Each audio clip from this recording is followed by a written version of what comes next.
Hey guys, welcome to my channel. My name is Kate if you're new here. First, I just want to get something out of the way. If you've watched some of my recent videos, I have had the mic like into the camera and now I pushed it out a little bit more and I sat closer to the camera, hoping that maybe this will be a little bit less annoying but still have good audio. So let me know what you think of it. Is the setup okay? Does it bother you that there's still the mic in the camera? Let me know. So let's get into the real reason why we're here.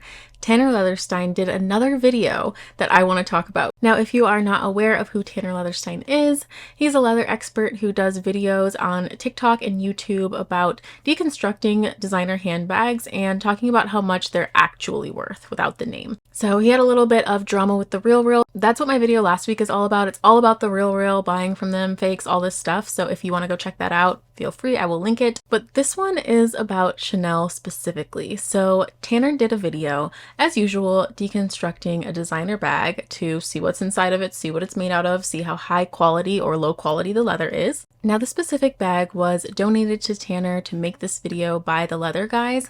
I was not familiar with the Leather Guys. I went and looked at their Instagram briefly, but it does look like the bag was authenticated using Entropy. Entropy is like an AI way of checking to see if a bag is authentic or not. To be honest, of course, nothing is 100% accurate when it comes to checking to see if a bag is real or a super fake. A lot of companies will use a combination of Entropy, maybe another AI, maybe Entropy plus having manual reviews. Really just the more checks that you have, the better, but this one does say that it was checked by Entropy. So on the outside of the bag, Tanner took a look at the leather. Things checked out, it seemed. I'm going to move over a little bit so that I can add part of the video here, but he was thinking that the inside was going to be goatskin lining, but once he did his little test and like scraped the little top layer off, he was saying that's most likely PU leather. Of course, that was just his observation, and he left it open for any Chanel experts to come and comment if they had any input to add there, any knowledge or any experience to add. I don't know exactly what year the bag was from, but since this bag was vintage, that's the part that really surprised me, because we made this whole big thing about Chanel's quality has gone down. Chanel's quality is terrible now.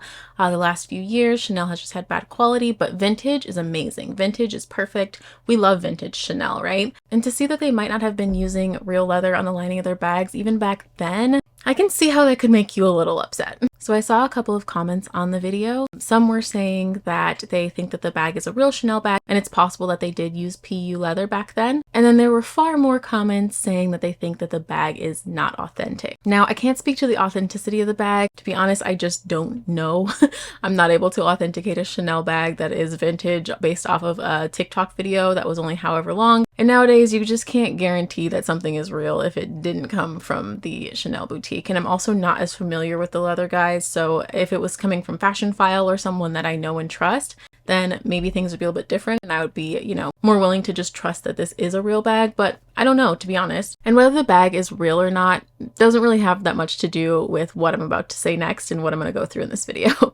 Because even if this turns out to be a fake bag, or even if maybe Tanner was wrong and this is real leather, Chanel still has some very big quality issues that we need to talk about. So sticking on the topics of leather and what type of leather Chanel uses, Classics with a Quirk did a video not too long ago about the Chanel 22. So another YouTuber, Super Jacob, was having issues with his Chanel 22 bag, and in the video on Classics with a Quirk's channel, she's looking at a picture of Super Jacob's bag and evaluating to see if maybe we can figure out what's going on here. Now, I will say that she seems to know a ton about leathers, and she did a different video on leathers too that I will link down below, but she did something really clever in the video. So she had a picture of Super Jacob's bag, right? And then she had a bunch of belts. The reason that she used belts, and go back and watch the video, please, like watch the whole thing because she's going to explain it a lot better than I did.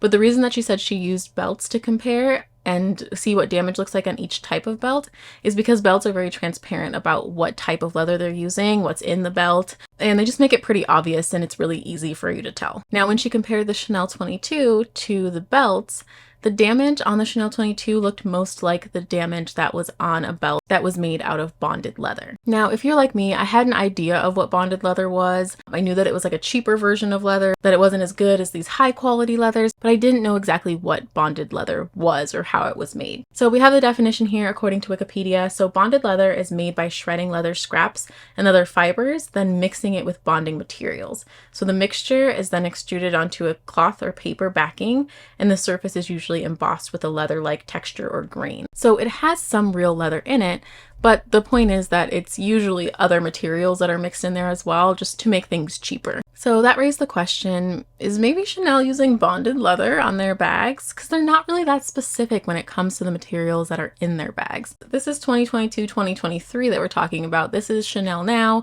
We know that they have quality issues, but at the very least, if you're buying a bag this expensive, you want to know that it's using high quality leather, and that just doesn't seem like it's the case. Of course, that was just based on her observation. Maybe they are using really high quality leather, but it doesn't really look like it. Now, here's why we shouldn't be surprised about the quality of these newer Chanel bags. I know that there are tons and tons of videos out there with Chanel quality issues, all different types of quality issues that they've been having over the last years. But I feel like we shouldn't be surprised by this because of where they started going in 2008. Now, in 2008, as some of you may know, Chanel stopped making their bags with 24 karat gold plated hardware. Before then, you can tell the difference between a vintage Chanel bag and a newer looking Chanel bag because that 24 karat gold plating just really had this intense gold color to it, and it tended to hold up a lot better. Nowadays, you're seeing that the gold hardware on the Chanel bag, it can just wear off and there's silver underneath. So if you see some bags, even I've seen bags as like new as like 2019, 2018 on the pre-loved market, and they already show those signs of that gold just coming off, and now it looks like two-tone hardware on a really expensive bag, and that's a real shame. Even back in 2008, Chanel was trying their best to cut costs, and that's why they got rid of that 24 karat gold hardware. And it seems like things have just been downhill since then. But as we know, Chanel has continued to increase their prices like an insane amount, not just a little bit, like a lot. Even compared to other luxury brands, Chanel has gone up a ton. So then I came across this TikTok. Now in the video, the creator is showing these different types of flaws that are in Chanel bags. The biggest one to me is the very first one, that the strap came off the bag, the Chanel heart bag. They also show a wallet on chain where the pull tab came off. And the wallet on chain looks pretty new. I want to go back to the heart bag specifically because the first video that I saw of someone's Chanel heart bag breaking is Morgan Britt Butler. She made a video 7 months ago about her Chanel bag, and I remember back at the time looking at it and just being in disbelief that the strap just came off. The strap came off of her bag in less than 5 uses. That is insane for a bag that is that expensive from a luxury house that is supposed to have good quality, or at least decent quality. Like, come on. So when I went to go make the notes for this video, I looked up that specific video that I was looking for on the heart bag breaking, and then I came across other ones. And one example is on Saki's channel. She posted a video about her Chanel heart bag breaking too. And I'm like, what? This is happening to like multiple people? And then I saw yet another video by Maddie Shops, and same thing happened with her bag, that the strap just came right out of the side. Now, if I just bought a bag from the boutique and I wore it a couple times, handful of times, and that happened, I would be in absolute shock. Nothing about that is okay. This is a new thing that I've also been seeing, and it is bags where the CC is just falling off. Not happening on classic flaps, but happening on bags that are like the wallet on chain or like the cosmetic case, where it has a little CC logo on it, and I have just seen them just popping off. I've also seen a lot of other videos on Chanel quality issues. I will link some below if you want to keep exploring this.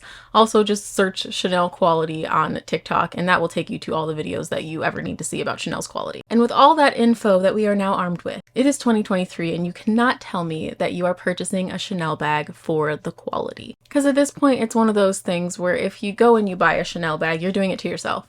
Like, you're doing it to yourself. You are hurting yourself because you know that the quality is not good. You already know that. And I don't like to say that you're paying for the name, because I think that the brand itself is more than a name. You're kind of like looking at this image of people who carry the brand, and it's a lot. You like the designs of the brand, etc. So it's not just like a name that people just may want to show off. Yes, some people feel that way, but not everybody is like that. Some people just genuinely like the styles of a brand, and they want to be able to have those styles, which I think is totally fine. So rather than saying that you're paying for the name, which yes, that is absolutely true, I would rather say that you want that brand. You want to purchase that brand. You want to have a piece of that brand. You want to have the style or the image of that brand. So in turn, you spend the money to purchase that brand, because you didn't think that you were just paying for quality in the first place. That would be like buying like a really expensive car, like a Rolls-Royce, and being like, oh, well, I got it because it's a high quality car. Yeah, you can get a really high quality car that's not not like $400,000. At some point, buying it and saying that it's for quality just doesn't make sense. You just wanted a Rolls Royce,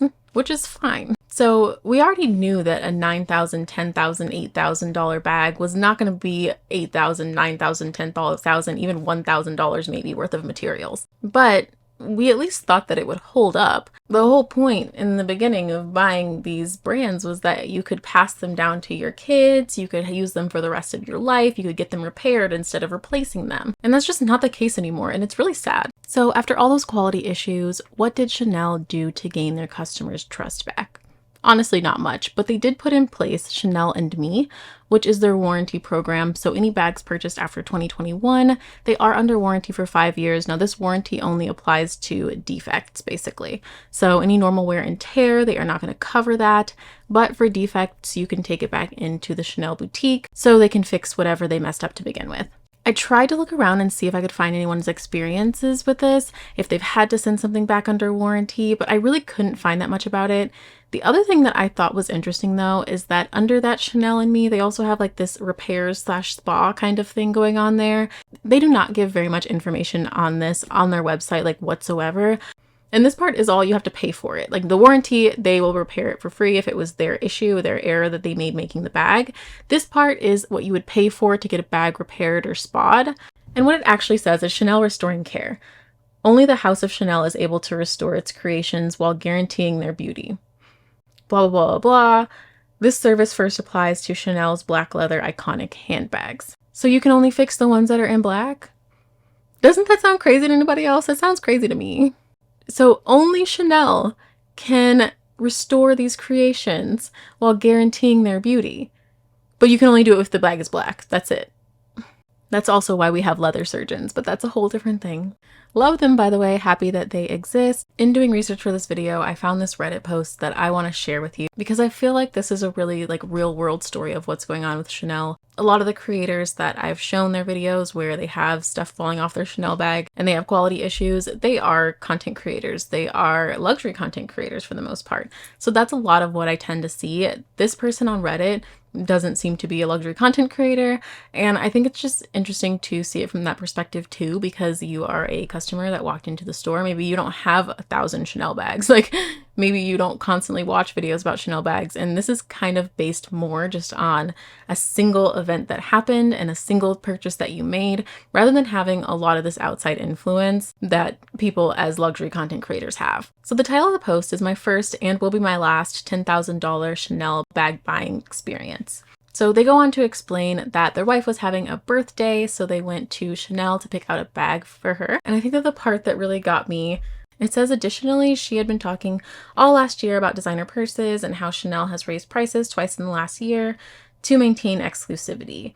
And that made them think that if they're raising prices this much, the level of quality and craftsmanship on these bags must just be absolutely insane. And then they started seeing issues when they got to the Chanel store. QC issues right out of the box. We went to Chanel boutique in Neiman Marcus and looked at designer bags. I wanted to go for the iconic look, so we asked for a classic flap in medium caviar. The classic black look didn't really seem that appealing, but the sales associate did have a pink one that just came in, and the color sparked so much joy for my wife that we decided to buy it. Like, how sweet is that? That's so sweet. And it's just a real bummer that they are having these issues because, like, how sweet is that? But before committing, we noticed a thumbnail-sized white spot on the bag. The sales associate assured us that it must be glue from the factory and wiped it off with the leather cleanser. Okay. You'd think there'd be some strict quality control for 10K bags that leave the factory, but apparently not.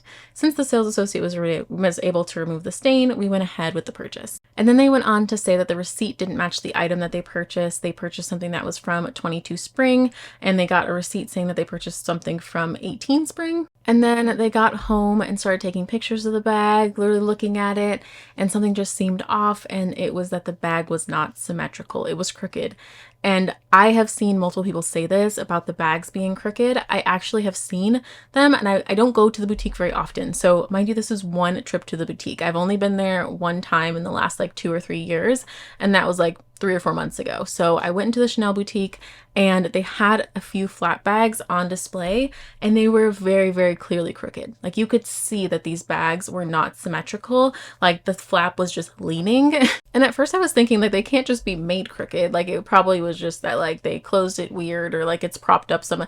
I don't know what I was thinking, but they looked crooked and they were crooked. And at the end of the day, if you want to know what happened with this Redditor's experience, it says we returned the bag and got the money back. Good riddance. Also, we stopped by LV to check out their selection, which seemed of much higher quality, and they had an excellent sales rep going through the variety of selections that they had. And then a few people in the comments were just agreeing with the experience that they had with Chanel as well, which is a real shame because like I said, Chanel bags are just so beautiful. They're so pretty. I love the look of them. I think that they're just gorgeous. The Chanel Jumbo is one of my favorite bags of all time. The last thing that I want to do is say that I'm never going to buy Chanel again because that's really painful. I really love the way that the Chanel bags look, but I just know that I shouldn't support a brand that does this to their customers. It's wrong to take $10,000 from someone and not even give them a bag that is going to hold up after they walk out the store. It's tough because I remember being a kid and wanting a Chanel bag and like getting older and finally being able to purchase one. And it's just like this like dream come true type of moment. And there's going to be so many people that are going to miss out on that because now they don't want to buy it anymore because of the quality or the price has just jumped up so much that they're like, nah, I'm out. I can't do that. I've really been wanting a Chanel medium classic flap lately. And I actually had one before and I sold it a while back, and I've been wanting one because I feel like this is going to be my very last Chanel bag. And I don't know if I'm going to end up purchasing it or not, who knows. And if I do, of course, I will be buying pre-love, not only because maybe the quality was a little bit better like 8 years ago, but because of the price too. I don't want to come on here and be like, I will not buy any more Chanel bags. I'm better than that, blah, blah, blah, like because I got some favorited on Fashion File right now. I think it's hard to really be honest with yourself and be like, okay, I know that I've really been liking this thing for a long time, or I've really been wanting this thing for a long time, but it's not good for me. It's the same as like trying to get some guy out of your life that is just toxic, that like you should not be talking to anymore, and your friends are like, you need to let him go, and you're like, no, but like I'm just gonna hang out with him one more time. That's exactly how I feel. But they are honestly just dragging us through the mud, and like we should not be getting embarrassed like this by Chanel. Let me know what your opinions are on Chanel. Have you had a really good experience with Chanel? Have you had a really bad experience with Chanel? I would love to hear some of your stories, and I'm sure that other people would love to read through the comments as well. Thank you guys so much for watching. I hope that you enjoyed this video. If you did, please give it a thumbs up and subscribe to my channel if you want to see more videos like this one, and I will see you all in the next one. Bye guys.